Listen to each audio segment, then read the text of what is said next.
আসসালামু আলাইকুম ভিউয়ার্স, আমি নাজিয়া কেয়া। এতদিন অসুস্থতার কারণে আপনাদের কোনো ভিডিও আপলোড দিতে পারিনি, এর জন্য আমি দুঃখিত। তো আজকে আমি একটি রেসিপি করছি, এর জন্য কিছু ইনগ্রিডিয়েন্টস নিয়েছি, সেগুলো আপনাদের দেখিয়ে দিলাম। তা আমি প্রথমে এখানে 2টি ডিম, 2 চা চামচ চিনি আর 2 চা চামচ পানি আর 1 টেবিল চামচ তেল দিয়ে দিলাম।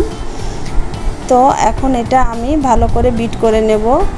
বিট করা হয়ে গেলে মিক্সচারটার কনসিস্টেন্সিটা ঠিক এরকম হবে। এরপরে আমি পরবর্তী স্টেপে চলে যাব। তার জন্য আমি এখানে 1 কাপ পরিমাণ গুঁড়া দুধ, হাফ কাপ পরিমাণ ময়দা এবং আমি 2 চা চামচ বেকিং পাউডার দিয়ে দিচ্ছি। এরপরে আমি এটা ভালোভাবে মিক্স করে নিব যাতে কোনো দানা না থাকে এর ভিতরে।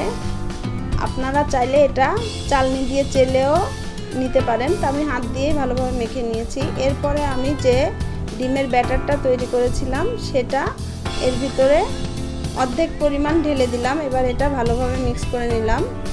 এরপরে আমি 1 চা চামচ ঘি দিয়ে দিয়েছি। এরপর আমি এটা 15 মিনিট রেস্টে রেখে দিলাম। এরপর আমি চুলায় চলে এসেছি। আমি একটি প্যান বসিয়ে দিয়েছি। এর ভিতরে আমি 2 কাপ চিনি এবং 3 কাপ পানি দিয়ে দিলাম শিরার জন্য। তো আমি আজকে আপনাদের জন্য তৈরি করছি গোলাপ জামুন মিষ্টি। তো এই যে আমার যে মিক্সচারটা আমি তৈরি করে রেখেছিলাম, দেখুন সেটা এখন আমি বল বল করে নিচ্ছি।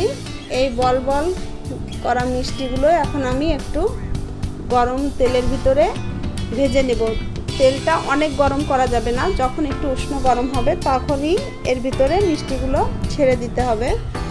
ছেড়ে দেওয়ার পর দেখেন এগুলো ফুলে কত বড় বড় হয়ে গিয়েছে এবং গোল্ডেন ব্রাউন কালার হয়ে গিয়েছে, ডিপ গোল্ডেন ব্রাউন কালার।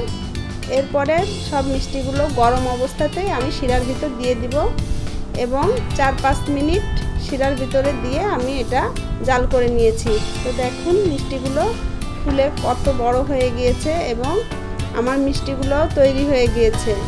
তো এখন আমি এটা ঠান্ডা করতে দিব। তো ঠান্ডা আমি এখানে 2 ঘন্টা ঠান্ডায় রেস্টে রেখে দিয়েছিলাম। তো 2 ঘন্টা পরে দেখেন মিষ্টিগুলো কত সুন্দর হয়েছে। বিলিভ মি, আপনারা আমার মতো করে মিষ্টিগুলো তৈরি করে খেয়ে দেখবেন, আশা করি আপনাদের অনেক ভালো লাগবে।